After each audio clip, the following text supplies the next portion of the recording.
Hey there, Mr. Thayer from the Syracuse School of Science and Citizenship.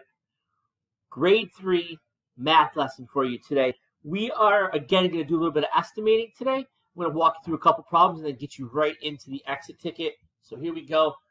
Module 2, Lesson 21, estimate sums and differences by rounding. Okay? The lesson itself actually has you doing some kind of measuring and some experiments with scales and such. And then what it's kind of leading you to do is to take those numbers and round them to make it easier to kind of get your answers, or you're going to have lots and lots of different things that you're measuring. So it's going to help you in terms of speeding things up by estimating a little bit. So what I did was I took 3 example problems for us to do. And I'm just showing you how, again, we did this in the last lesson, but how we can round and do basic subtraction to kind of find some answers here, and how it will help us in terms of finding answers and doing it a little bit quickly. So we have 47 minus 18 is our first question here, okay? So we're going to solve it 2 ways. One way is we're just going to do the basic subtraction right here. 47 minus 18, we're going to do it out. And then over here is I have those vertical lines here, and we are going to build our, we're going to do our estimates, and we're going to put our numbers into the vertical lines, and that will help us to estimate what we have. So let's do that first. We'll do the estimating first here, or the roundings. We have 47 here. So 47, we're either going to round it up to 50, or we're going to round it down to 40. So we know 40 is going to go here, and 50 will go here. Our midpoint is 45. Okay? And 47 is just going to be just a little bit above that right there, 47. So we know that that 47 is going to get rounded to 50. Okay? Now let's take a look at 18. So 18, we're either going to round up to 20 or we're going to round down to 10. So we'll put 20 here. We'll put 10 here. And our midpoint is going to be 15. 18 is right around here. And we can already see that 18 is close to 20. So we're going to round that up to 20. All right. And we're going to subtract 50 from 20.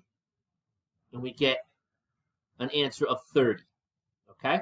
So when we do this one now, when we do the regular subtraction, we should have a number that is around 30. Should be around there. It's not going to be exact, but we should have a number that kind of comes around 30. So let's see what we have here. So 7 minus 8 can't do it. So we're going to borrow. We're going to make this 17. Come over here and knock that to 3. 17 minus 8 we know is 9. And 3 minus 1 gives us 2. Okay? So look at how we solve that. And I'll put that up here. 47 minus 18 equals 29. That's the answer that we did with the basic subtraction. Over here, when we estimated, or actually say estimated where we rounded, we got the answer of 30.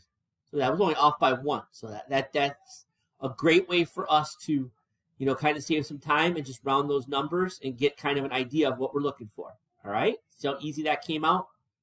47 minus 18 equals 29. There you go. Perfect. All right? Let's do another one here. Let's see. I got another one right here. I got 71 minus 23.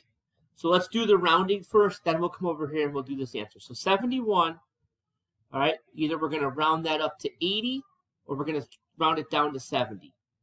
Here's 70 right here. Here's 80 right here. And our midpoint is 75. 71 is just right there. So we know we're going to round that down to 70 for sure. 23. Okay, we're going to round up to 30 or round down to 20.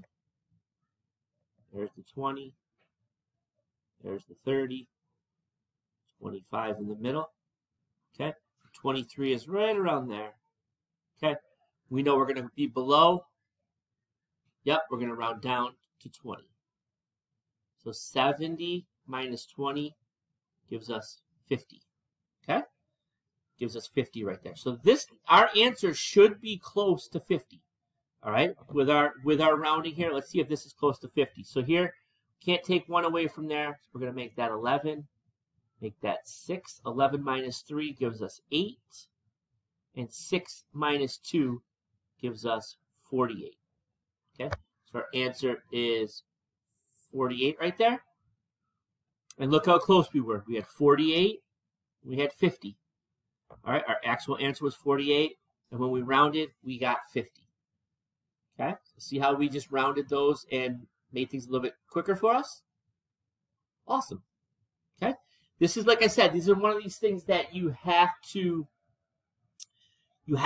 practice these things. It's just all about reps. It's about just doing it and being confident, not only with your subtraction, but also confident with making the vertical lines and being able to round. Okay, so here we have 574 and 182. We could round this a bunch of different ways. I'm going to round this either up to 600 or down to 500. That's how I'm going to do it. So I got 500 here, I got 600 here, and 550 in the middle. 574 is going to be right around here. So we know we're going to round that 564 all the way to 600. Now the 182, we're either going to round it to 200 or we're going to round it down to 100. There's the 200. And the midpoint is going to be 150. 182 is right around there. That's telling us, you know what?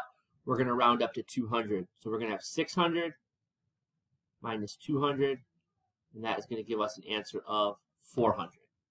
Okay? Not bad. So our answer here needs to be around 400. Could be a little bit lower, could be a little bit higher, but it's going to be around that 400 mark.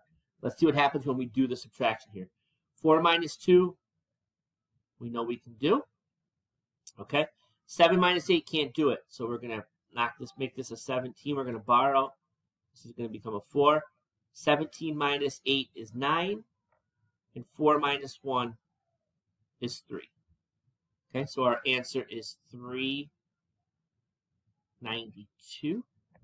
Okay, and you can see our answer was 392, but when we rounded, we got 400. So we were close. We were in the ballpark, which is good. All right. So that's just taking, our numbers and rounding them and then working from there. A lot of times, like the problem that we have in the math series, it's taking numbers. It shows you when you're in a science lab or you're doing science work, sometimes you have a bunch of different numbers and you just round them just to make it easier because you're constantly, you have lots and lots of numbers to work with. So this is just practice with that. Being able to find the midpoint is also important when you're rounding to know whether to go up or go down. So I've added those questions into your exit ticket. Head over, take care of the exit ticket. I will see you soon. Great work.